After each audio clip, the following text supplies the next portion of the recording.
Hello दोस्तों, नमस्कार। स्वागत है आप सभी का एक बार पुनः आपके अपने YouTube चैनल संतलाल @CNC ज्ञान में। आज एक बार पुनः उपस्थित हैं हम आप सभी के बीच में एक अलग कॉन्सेप्ट लेके। आज का जो टॉपिक है बड़ा ही इंटरेस्टिंग टॉपिक है और हम जितने भी लोग इंडस्ट्रियल साइड से जुड़े हुए हैं इन सबके लिए उपयोगी कारगर साबित होता है। एक टूल है हमारा OEE। इसका मतलब होता है ओवरऑल इक्विपमेंट इफेक्टिवनेस। ये कैसे निकालते हैं आज इस पे हम चर्चा करेंगे।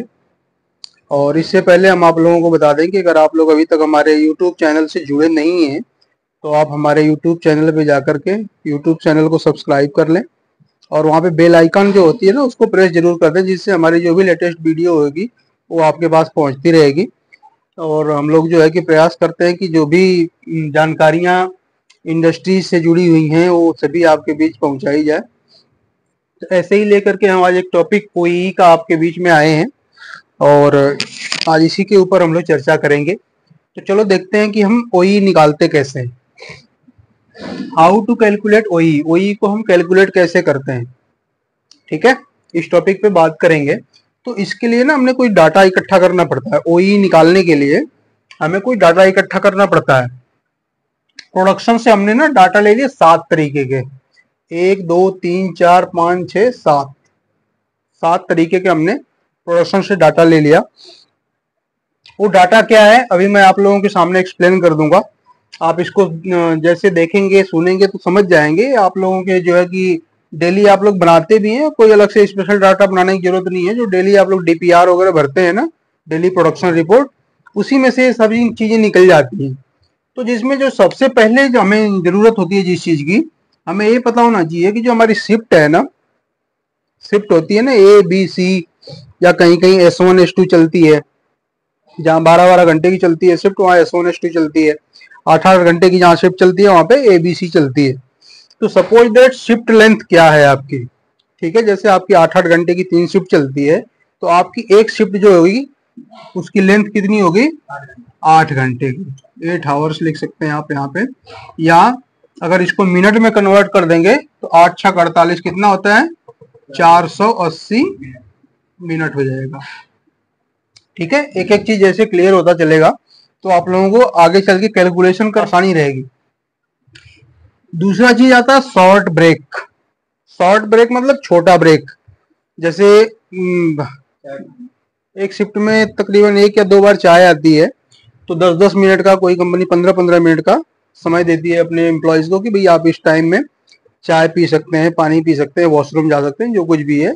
तो इस तरीके का मान लो अगर आपके पास 15-15 मिनट के 2 टी ब्रेक, ठीक है ना, क्या लिखा शॉर्ट ब्रेक, यानी कि छोटा ब्रेक है। 15-15 मिनट का 2 ले लेंगे अगर हम, 15 मिनट इंटू 2 तो ये कितना हो जाएगा, 30 मिनट या आधा घंटा। ठीक है, तो शॉर्ट ब्रेक हमारा हो गया 30 मिनट का। इसके बाद आता है मील ब्रेक। मील ब्रेक का मतलब अगर 8 घंटे की शिफ्ट है, बंदा अगर 8 घंटा काम करेगा, कंटिन्यू 8 घंटा काम नहीं कर सकता है, उसको हम क्या करते हैं कि एज पर रूल 4 घंटे के बाद आधा घंटा खाना खाने के लिए टाइम देते हैं, जिसको हम लंच टाइम कहते हैं, शाम को डिनर टाइम कहते हैं।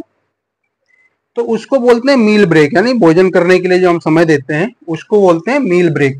मील ब्रेक अमूमन कितने मिनट का होता है, 30 मिनट का। Very good. तो मील ब्रेक बराबर हो गया आपका 30 मिनट। अच्छा, अब अगला चीज आ गया जो है डाउन टाइम। डाउन टाइम का मतलब क्या होता है, जैसे आपके 8 घंटे किसी मशीन पे आप काम कर रहे हैं, ठीक है ना, पर्टिकुलर किसी मशीन का अगर हम OEE निकाल रहे हैं तो उस मशीन पे हम ये देखते हैं कि भाई अगर कंटिन्यू 8 घंटे चली है या उसमें कोई डाउन टाइम आया है।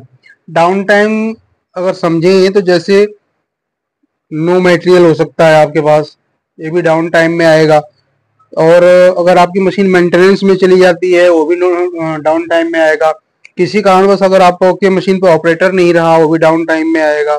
कोई टूल नहीं रहा, कोई आपका इंस्ट्रूमेंट नहीं रहा, ये सारी चीजें डाउन टाइम के अंदर आती हैं। तो सपोज दैट आपने 8 घंटे का कोई डाटा कलेक्ट किया था तो उसमें ये तो कंपलसरी है कि भाई 30 मिनट का हमारा जो शॉर्ट ब्रेक है और 30 मिनट का मील ब्रेक है, ये तो रहेगा ही रहेगा। अब डाउन टाइम कुछ भी हो सकता है, 2 घंटे भी हो सकते हैं, 4 घंटे भी हो सकते हैं, तो अभी हम समझने के लिए जैसे मान लेते हैं कि हमारा 30 मिनट का कोई डाउन टाइम हो गया, मशीन मेंटेनेंस में हो गई या नो मटेरियल रहा, वाट एवर कुछ भी रहा, तो यहाँ पे डाल देते हैं हम 30 मिनट का डाउन टाइम। ठीक है, समझ रहे हैं आप लोग? ये हो गया 30 मिनट का डाउन टाइम, जो कुछ भी होगा ये हो गया आपका डाउन टाइम। अब जो पांचवा चीज आता है, देखो बड़ा इंपॉर्टेंट चीज है, क्या इसको समझना बड़ा जरूरी है, idle run time. Idle run time सुना है आप लोगों ने नाम? नहीं सुने? साइकिल टाइम तो सुना होगा आप लोगों ने। साइकिल टाइम से ही निकलता है आइडल रन टाइम। ठीक है, साइकिल टाइम क्या होता है कि एक पार्ट को बनने में कितना समय लगा, उसको हम क्या बोलते हैं? Cycle time. साइकिल टाइम बराबर होता है एक पार्ट को बनाने में जो भी समय लगा, वो हमारा साइकिल टाइम कहलाता है। ठीक है, अब आइडल रन टाइम का मतलब होता है, इसको शॉर्ट फॉर्म में पीपीएम भी कहते हैं, पार्ट पर मिनट। पार्ट पर मिनट यानी एक मिनट में हमारा कितना पार्ट बन रहा है, उसको बोलते हैं आइडियल रन टाइम। वो कैसे निकालते हैं? सपोज दैट अगर आपका साइकिल टाइम एक पार्ट बनाने में आपको 4 मिनट लग रहा होगा, ठीक है ना, किसी कंपोनेंट के अगर एक पार्ट की साइकिल टाइम 4 मिनट है, एक पार्ट का साइकिल टाइम बराबर हो गया आपका 4 मिनट। ठीक है, 4 मिनट हो गया। अगर इसको आप कन्वर्ट कर देंगे, सॉरी मिनट में तो है ही 4 मिनट है, सेकंड में कन्वर्ट कर देंगे तो 4 छक 240 सेकंड हो जाएगा ये। ठीक है ना। अब हमको निकालना है कि भाई हमारा एक मिनट में कितना पार्ट बनेगा। 4 मिनट में एक पार्ट बन रहा है, तो एक मिनट में कितना पार्ट बनेगा, तो उसके लिए क्या हो जाएगा, एक पार्ट बराबर 4 मिनट, यानी एक पार्ट हमारा बना 4 मिनट में, तो एक मिनट में कितना बनेगा, एक मिनट में आपका पार्ट बनेगा 1 डिवाइडेड बाई 4। इसको जब आप सॉल्व करेंगे तो 0.25 पार्ट आपका आंसर आ जाएगा। ठीक है, यानी एक मिनट में 1/4 यानी कि 0.25, ठीक है ना, 1/4 आपका पार्ट बन के तैयार होगा। तो ये निकल गया आपका क्या, idle run time, PPM. PPM कितना हो गया, 0.25। ठीक है, ये सारी चीजें ना जब आगे कैलकुलेशन करेंगे तो उसमें काम आएंगी। अब इसके बाद आगे आपका टोटल पीसेस। ठीक है, आपने 8 घंटे की शिफ्ट में टोटल पीस कितने बनाए, ये समझ लो कि हमारा टोटल पीसेस बन गया 90 पार्ट हमने बना दिए। ठीक है, हमारा जो प्रोडक्शन हुआ वो एक शिफ्ट में 90 पीस का हुआ, जिसमें से कोई जरूरी नहीं है कि जब हम प्रोडक्शन करते हैं तो सारा ओके ही पार्ट बनाते हैं, कोई डिफेक्टेड भी बनते हैं। जैसे आपको समझ लो कि इसमें से 5 पीस आपका रिजेक्ट हो गया। ठीक है, कोई बात नहीं, सपोज दैट आपका 5 पीस इसमें से रिजेक्ट हो गया। अच्छा, ये डाटा तो हम डेली कलेक्ट करते हैं, इतना डाटा हमें मिल गया। अब हम आते हैं नेक्स्ट स्टेप पे, जिसको बोलते हैं सपोर्ट वेरिएबल। सपोर्ट वेरिएबल में 1 2 3 चीजें हम निकालेंगे। इसमें सबसे पहला है प्लांट प्रोडक्शन टाइम। अभी हमने एक शिफ्ट की प्लांट प्रोडक्शन टाइम निकालना है, पर्टिकुलर किसी एक मशीन के लिए काम कर रहे हैं हम अभी। ठीक है, तो उसके लिए हमने यहाँ पे लिख दिया है, उसका फॉर्मूला होता है शिफ्ट लेंथ माइनस ब्रेक।